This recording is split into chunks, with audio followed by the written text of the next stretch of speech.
Hi there and welcome along to another workout for you to row along to.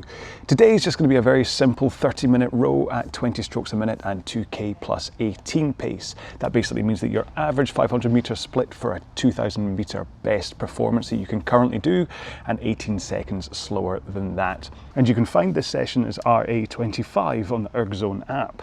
And this works as a fantastic standalone row to build your fitness and burn some calories, or we're going to use it as week 4, session 3 of the 2k Redux, which means revisit plan, okay? Now, we might as well just get straight into our 4-minute warm-up. No waffling from me yet. I will waffle to you during the row. So we start off by setting up our machine, and you can do that by going to the drag factor first. Now, on the Concept 2, that's on the right-hand side of the machine, which you can't see. But if you don't use a Concept 2 and it's just about resistance or something else, and just make sure and set it to a point where you feel comfortable rowing and it's not like you're rowing a cruise ship down a river. Okay, next up, go to your monitor, and if you can, set it to eye height so you're looking forward rather than having to lean down or up to see it. And then finally, your foot straps, well, they should cover a point that let you bend comfortably forwards to the front of the machine with your shins pointing vertically. What's he saying? The sun's gone to his head. Vertically is the word that you're looking for, John. Vertically. Right. Sun's out. Shades down. To be honest, this is an amazing day. Right. So warm up, it's going to be 18 strokes a minute to start, and I want you to just ease into this, okay? I don't want you to go full off, okay? So it's a warm up, not a race from the start. In 3, 2, 1, go. So you're really just thinking about connecting you're kind of putting a bit of a push from your legs, and then you're feeling your arms kind of brace against the flywheel as you do that, but you're really not putting in a whole load of force. If you're really looking for a pace, then within 2 minutes of this warm-up, I'd like you to be round about 2k plus, around about 20 seconds. So a couple of seconds slower than we'll be rowing the main session at, but you're going to be working up to that. So even if you're 2k plus 25, 30 right now, just as you warm up, kind of address your body, work out if anything's feeling stiff or worse, sore, who knows. That's the point of a warm up. It's kind of like a shakedown of your body to get used to the fact you're about to do a half-hour row. Now again, for the intensity pyramid, this sits at the bottom of that pyramid. Today's row, 30 minutes, 20 strokes a minute at 2k plus 18 is really your foundation fitness building row. You'll feel like you've had a good workout, but you're not going to feel like it's pushed you. Right, so in 4 strokes time, we'll put 1 foot on the floor, or on the fabulous decking in my case. 1 more. So 1 foot down, continue to row. Just find a comfortable position to put that foot so that you can rock onto your toes, then onto your heel with the one that's on the ground. You don't feel like you're totally off balance or anything. Right, 2 more. 1 more, then we'll swap our feet. Here we go. Perfect. This just helps with your compression into the front of the machine. Helps you think about whether you've got one leg stronger than the other as well, to be honest. You need to concentrate on really kind of putting a good shove from that leg that's in order to get the flywheel moving. Both feet in, straight arms, just row with your back and arms. So swing your back over your hips and pull in your arms, and then push out your arms and swing over your hips.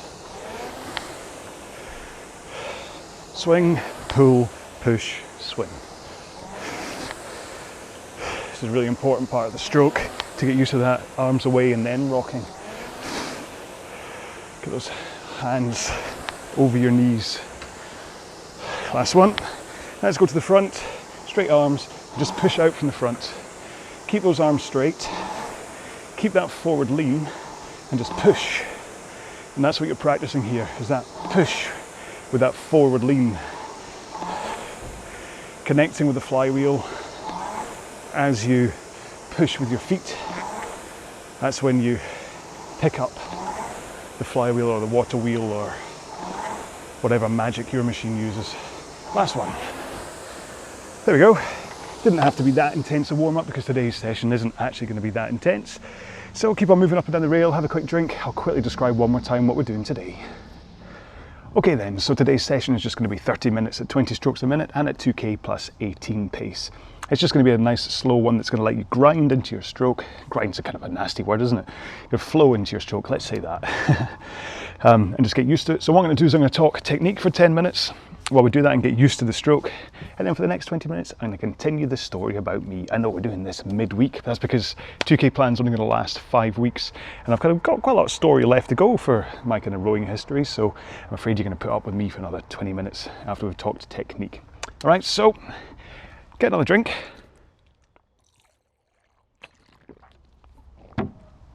Oh, that was a big drink. Get yourself ready. And then we're going to get going at 20 strokes a minute, 2k plus 18 pace in 3, 2, 1, go. Right. So, in terms of stroke rate, follow me on the video if you're watching on YouTube. Listen to the whoosh of my flywheel if you're listening on the podcast, or just look at your monitor and count down in 3-second sections. And if you ever fall out of time, just go back into that 3-second count and you'll be fine. 30 seconds in, hopefully by now you've got that stroke rate right and you've worked out the amount of push from your legs that you need to give in order to hit that 2k plus 18 pace. Now, notice that I say push from the legs because this isn't a pulling motion, okay? That force from the front of the stroke as you start it isn't about pulling the handle back. It's about pushing with your legs and then giving yourself a body position that means that as you start the stroke, you're kind of hanging off the handle until about halfway through your leg drive. And then as you get to the back of the stroke, that is when you pull. So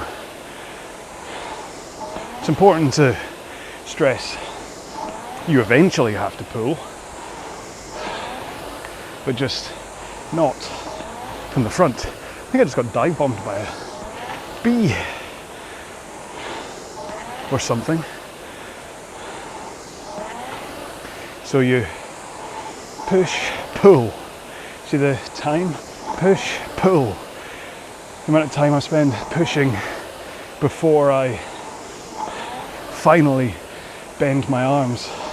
Now, if you find you have to really pull against the weight of the machine at the front of the stroke, then chances are either one, you've got your drag factor or resistance of whatever machine you're using set too high and you're having to fight against the weight of it. And that's what I was meaning about you don't want it to feel like you're rowing a cruise ship down the river. But it could also be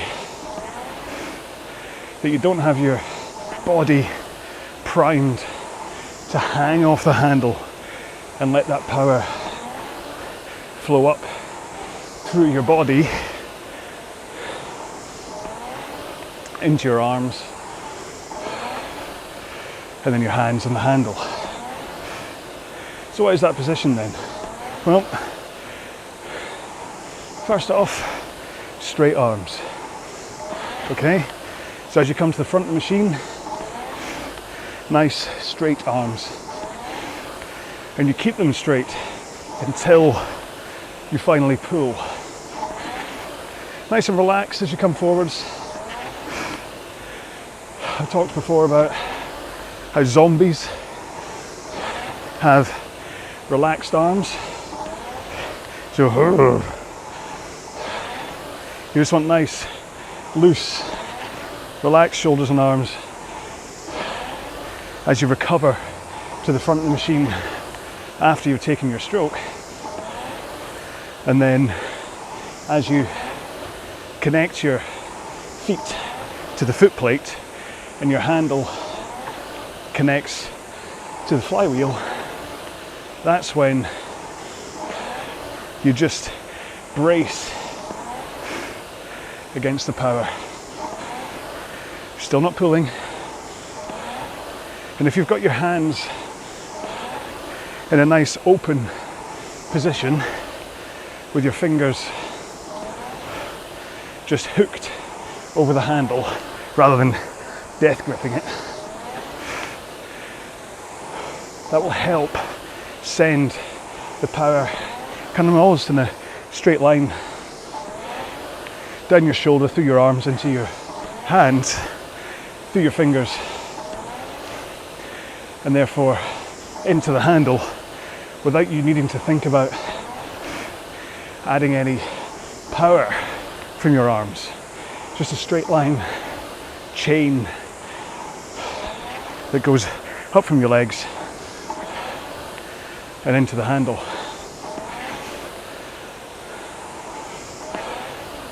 But then, still for that to happen, you want to make sure your body is leaning in to around about a 1 o'clock position. So in, and then try to hold that 1 o'clock position, or I keep forgetting, the way you're looking at me right now, it's 11 o'clock, isn't it? But you knew what I meant, didn't you? Anyway, forward lean is what I'm saying. To just past vertical, just a little bit. And you hold that forward lean with your straight arms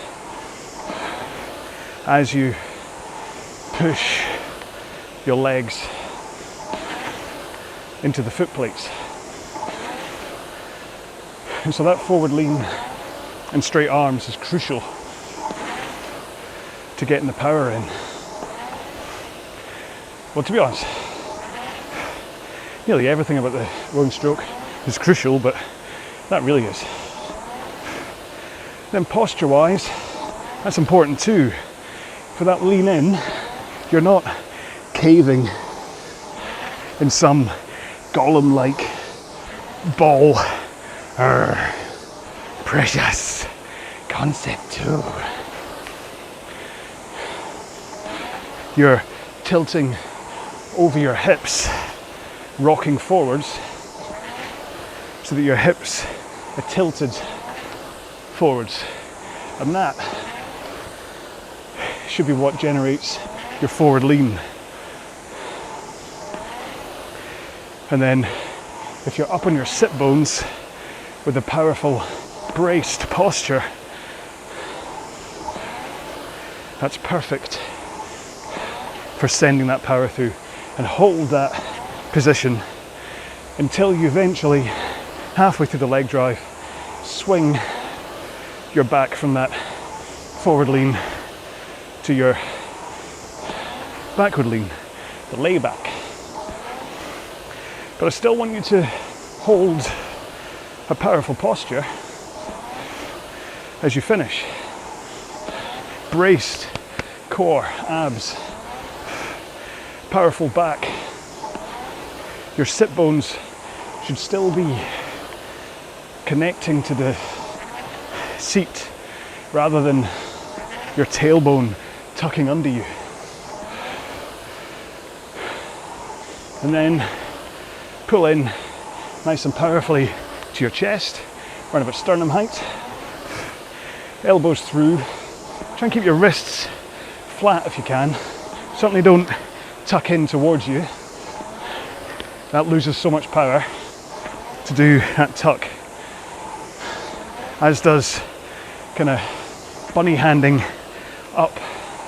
Try and keep wrists nice and flat.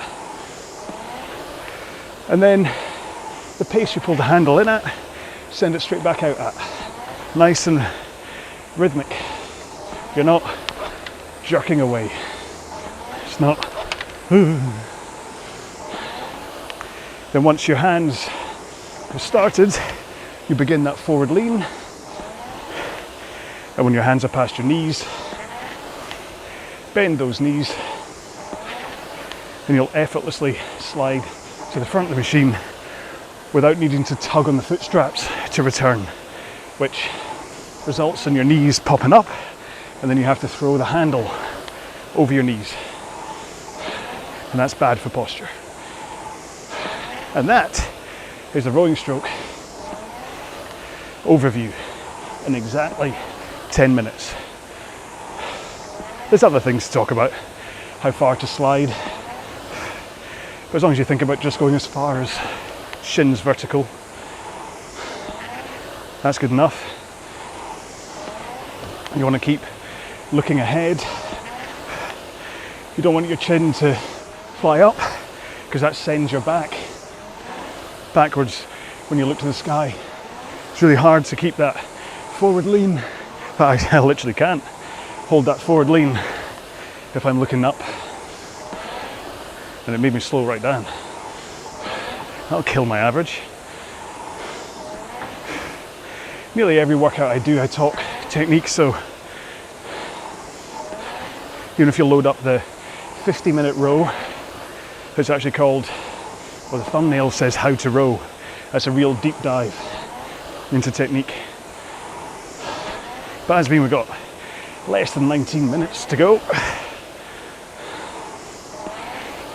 Let's return to my rowing history and why I'm the one teaching you how to row and why I think I'm allowed to do that. So, previously, I'd started rowing, went to the Scottish, went to the British, got silver in the English, then went to Boston, came fourth in the World Champs, then trained all summer, went to the Scottish for their 1,000 metre and won gold, and then went to the British and had a real sprint battle last 500 to win silver. And that then takes us to 16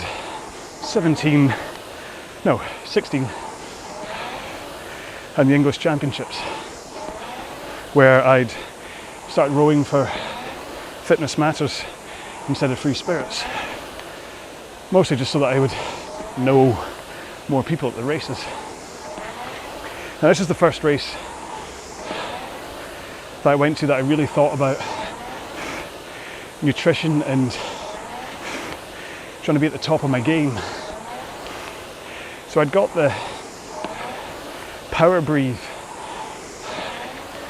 what do you call it, breath exerciser. I'd got that kind of after the Scottish, and I'd been using it coming up to the British, but Don't think I'd been using it long enough for it to make any difference. But by the time the English came along 2 months later, I really felt it was helping me control and improve my breathing. So I've been using that. I've been making sure to really watch my protein versus carbs and fat intake instead of just eating willy-nilly. I was on a 33% macros, so that's basically a balance of protein, carbs and fat, and like healthy fats is where, as much as possible, nuts and oily fish and things, and olives. But also started taking like multivitamins, creatine, and then beetroot capsules. Basically, I went on the My Protein website, and any pill that said I could go faster or recover quicker, it was like magic beans. So, I mean, I went through pretty much all of 2016, 2017 rattling because of the amount of vitamins and supplements I was swallowing down. Pretty sure a few of them helped. Pretty sure a few of them were complete placebo waste of monies, but you know what? If they gave me the confidence to hit my 2K harder, I'd swallow a Tic Tac if someone told me it would help. But anyway, so night before travelling from Glasgow down to Manchester, I laid out everything I was taking with me. I've got a photo somewhere. I'll put it in the community tab here on YouTube. I mean, nothing's bad for you, but it's also quite a lot of stuff that I'm sure I could just have got from a healthy meal. The pre-workout amino energy stuff, I think that helps. That beta-alanine zing that you get, the tingle. You have to get the timing right for that, otherwise it feels quite uncomfortable. But anyway, so this was the time that Julie, my wife, she came down to Manchester with me to give me some support. That was nice. I'd only ever had her at the Scottish event, so it's nice to have her company for the drive and someone to talk to the night before.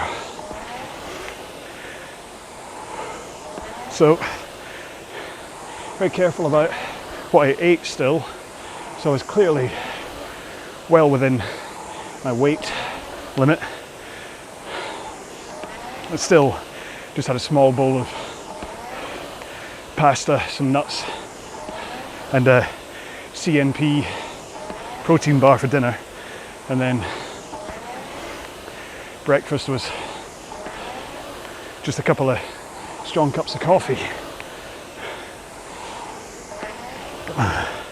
And then breakfast was quite sad because the news of national treasure BBC 2 or Radio 2 host Terry Wogan announced, or there's an announcement of his death the morning of the race. That was sad. Anyway, off to the velodrome we trotted. This is my second time there, having won silver the first time round in the 30 to 39. This was my first time in the 40 to 49. and also my first time meeting up with the folks from Fitness Matters. And that was nice. Huge big table filled with all the FM rowers. Felt like a good community. Still bumped into a couple of Free Spirits folks who are Manchester based. Dave Plum and I think who else was there? Leafcat was. Anyway, same deal as always for the Manchester ones. You race on the middle prep area, but the bleachers in the crowd are also there with you. Unlike the British, where they feel like they're a mile and a half away. And so warm-up was the same, fighting off school kids who were practicing their transitions for the relays. That bee's back.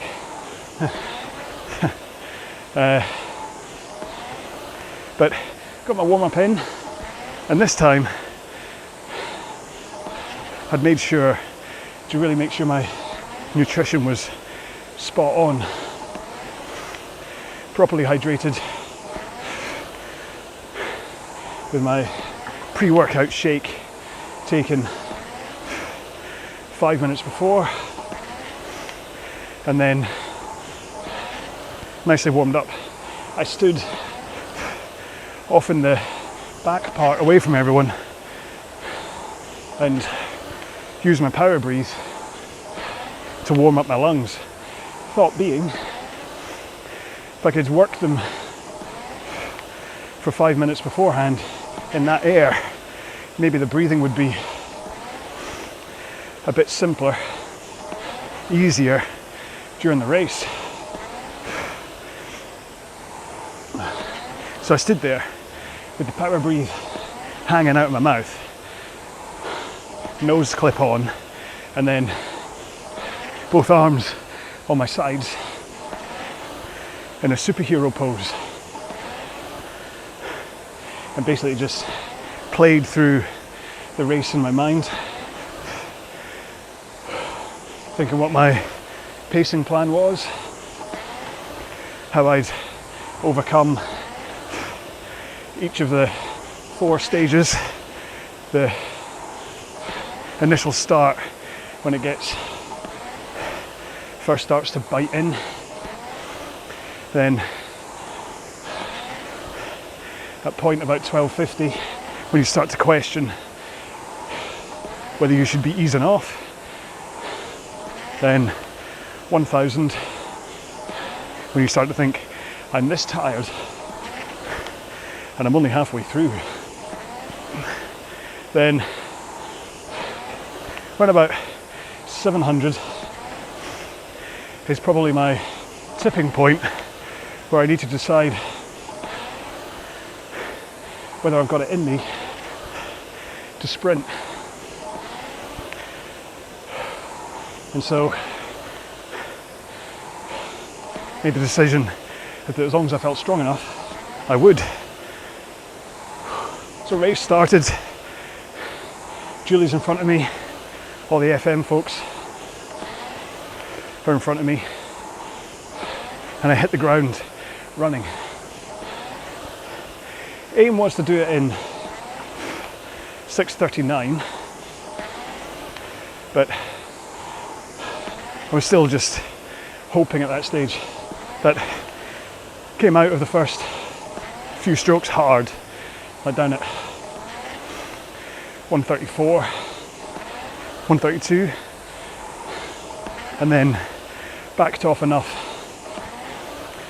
to finish that first 500 at 137,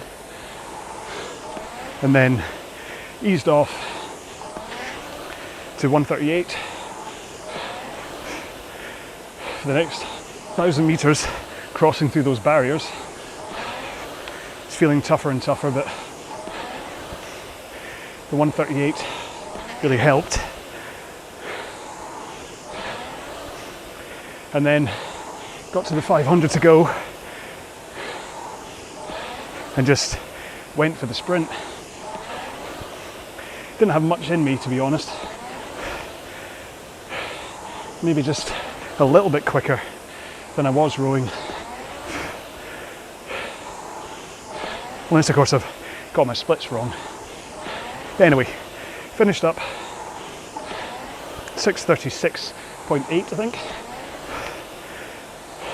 Comfortably taking gold for the first time in Manchester.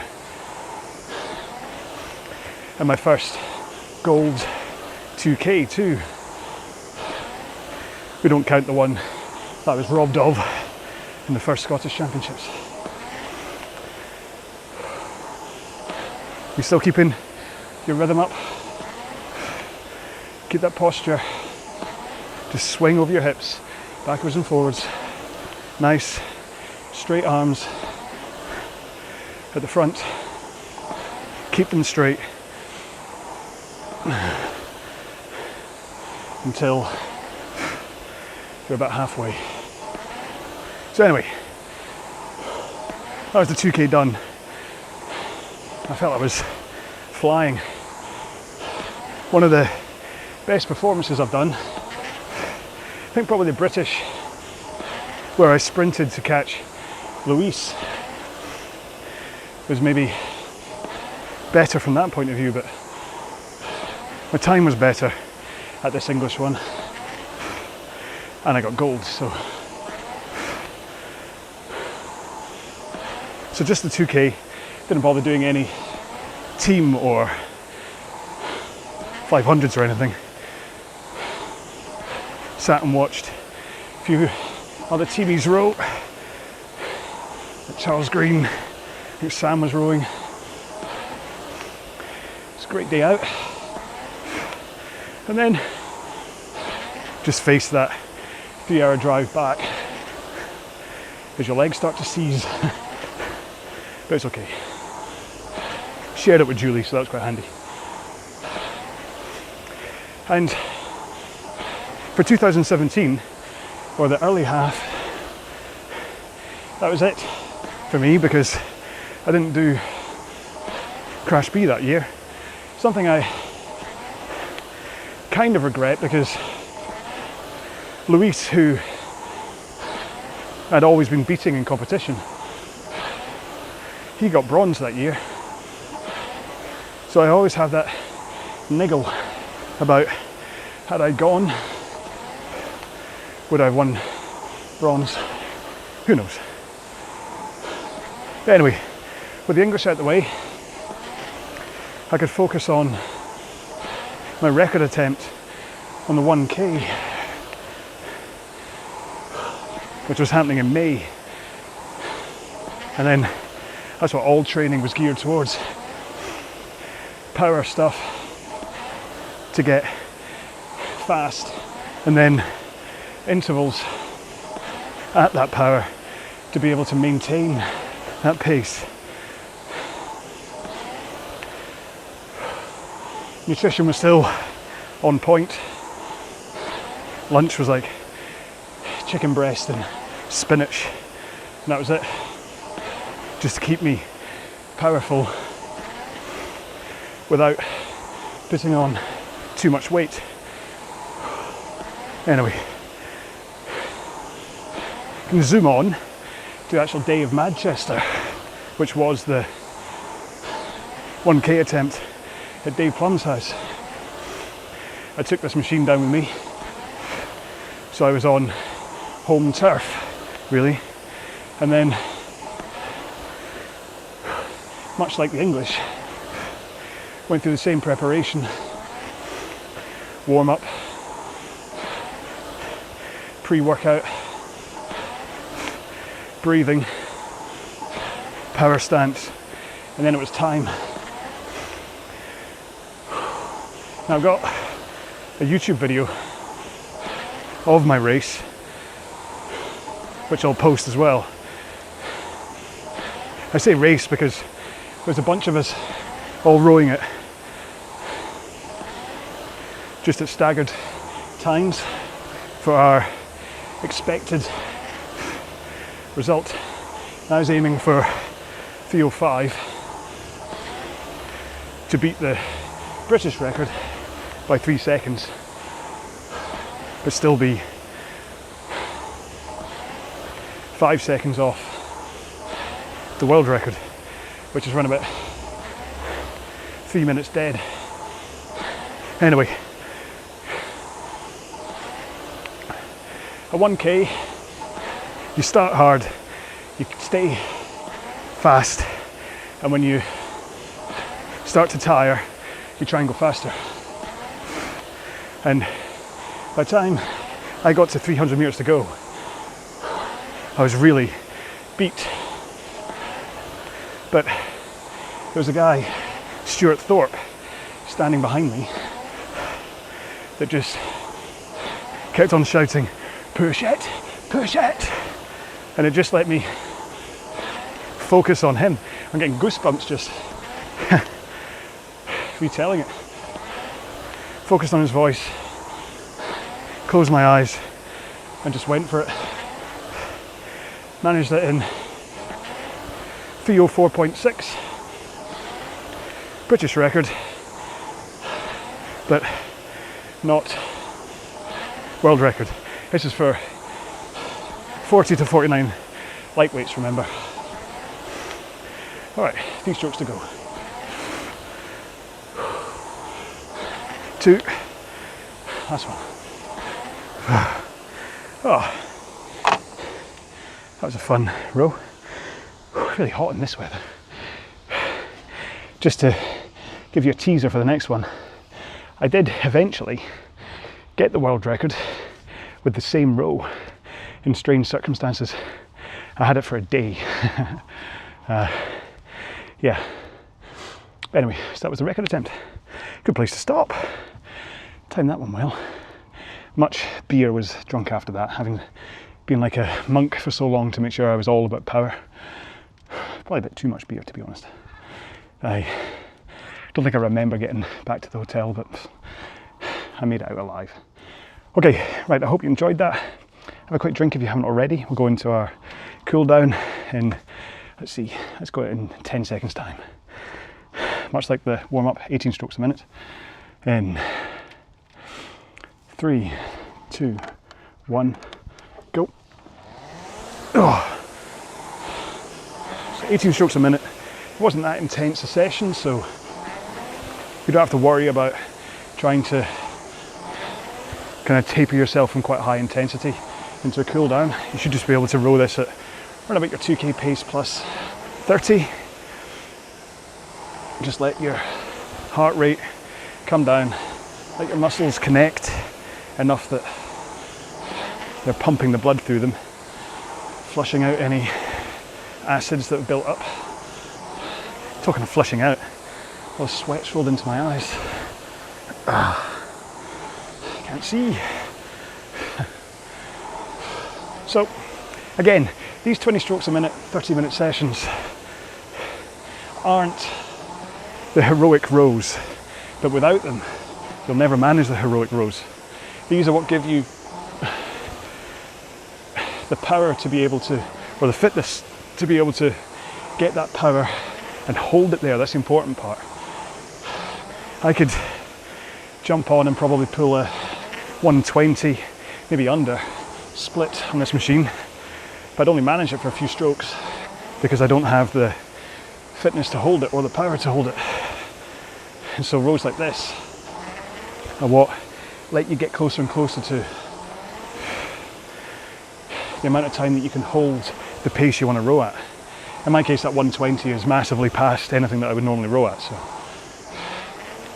it's a bad example, but say like my 2K time right now is 1:45, so I could easily row at 1:35, but probably only for about 30 to 45 seconds, and I'd have to ease off. So all this training is trying to give me that engine to be able to hold that faster pace that I want to be rowing at. Last stroke of the cool down, which is basically just a long-winded way of saying don't skip these sessions.